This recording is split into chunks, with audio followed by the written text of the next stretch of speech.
Hi guys, good evening. Welcome back once again to the EdWord. I'm your host Eddie, and once again I'm bringing you yet another delayed video review. In today's video, I'll be doing my episode review for the latest and most exciting episode of Zoo, which premiered last Thursday on CBS. Of course, like with The Mist, I missed The Mist. I missed a Zoo's episode on Thursday since I was in San Diego for Comic-Con. I just finished watching it, and I've got a lot to say. And before I start talking too much and I keep going on and on about it, please be warned that this video review will be full of spoilers regarding the most recent episode of Zoo, so if you're not caught up, do not keep watching or listening, as I will be going into spoilers. So, you have been warned. That being said, great episode. Very, very good episode. This was a lot of fun to watch. Not only did we have a hybrid attack happened, but the stakes have been raised incredibly. They've established that if the West Coast border falls and Abigail continues to summon hybrids anywhere she wants across the country, the entire United States could fall, and within a matter of days or like in 3 months, the whole world could fall to these hybrids. Animals are no longer the threat. It's just these mutant hybrids that have become the problem. And apparently, everybody living beyond the border wall has been living a normal, regular life.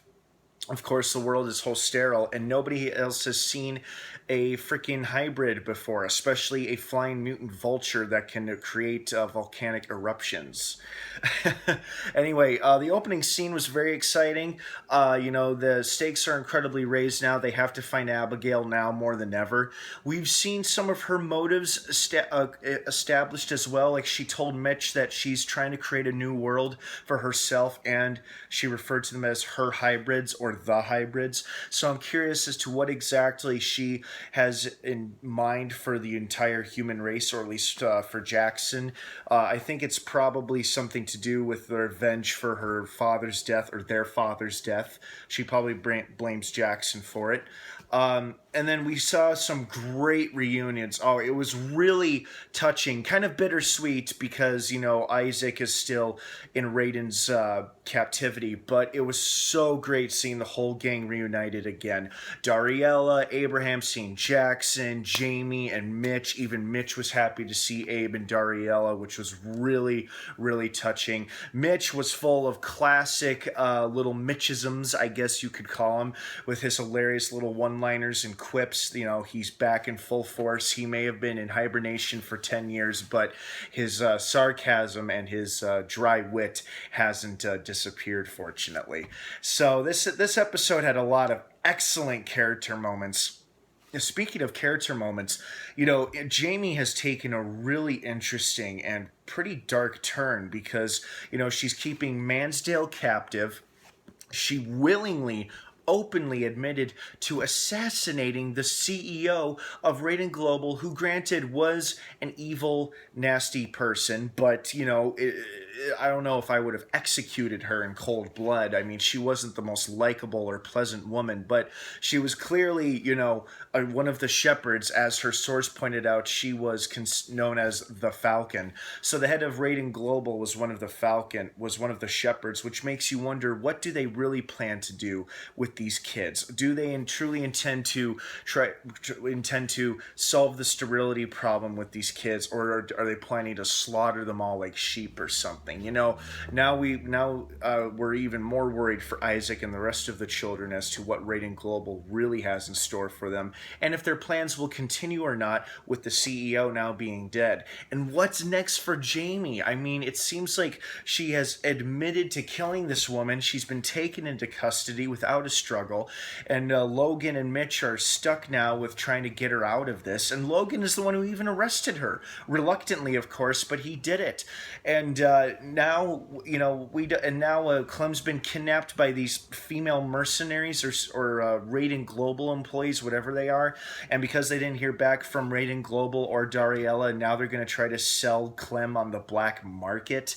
Apparently, there's a black market for masters of espionage or thievery or something like that.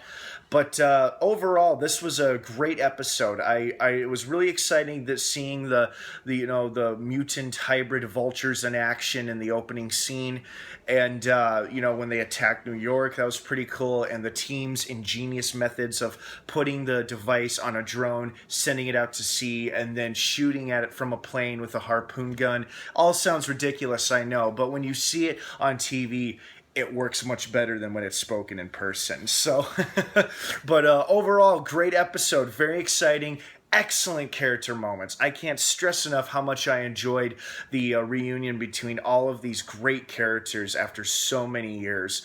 And it does suck about Isaac. And I really loved that moment. There was one moment between Jackson and Abraham where Abraham was talking about no matter what happens, we're all still a family. And he goes down the whole list, everybody's name. And when he gets to Clem, he's like, Clem.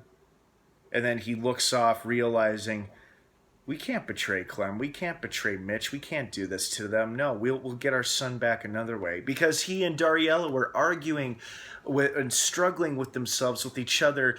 Should they give Clem to Rating Global to get their son back? Because as desperate parents, I'm sure they're willing to do anything to get their son back, but they realize they can't betray one of their oldest friends and give up his daughter. So, I'm glad they came to that realization. I mean, if it's hard to say what I would do in that situation, if it was my son at stake or something like that, maybe I'd be singing a different tune. But and now these women have Clem captive, and I think Dariella and Abe are going to start panicking, because not only are they not going to get their son back, but now they don't know where their friend is, and they're going to have to be like, oh, Mitch, by the way, hope it's cool, but we promised in exchange for Isaac, we gave your daughter Clem to Rating Global. Hope that's cool.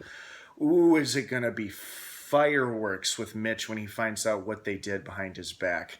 And it's too bad too, because they just had this pretty cool reunion, and maybe old resentments will pop up once again or something. But who knows? In next week's episode, who knows what'll happen? I'm curious about what's going to happen to Jamie, what is really driving Abigail, and how they're going to get Clem back. So, 3 pretty exciting things right there.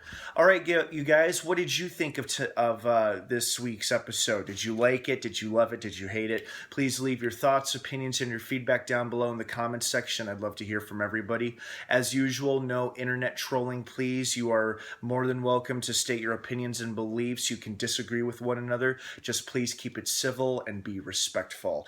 Don't forget to check out a new episode of Zoo premiering this Thursday night on CBS. I know I will be. And stay subscribed to this channel for more episode reviews like this one and much more. Have a great rest of the night, everybody. Thanks again for stopping by, and of course, until next time, may the Force be with you.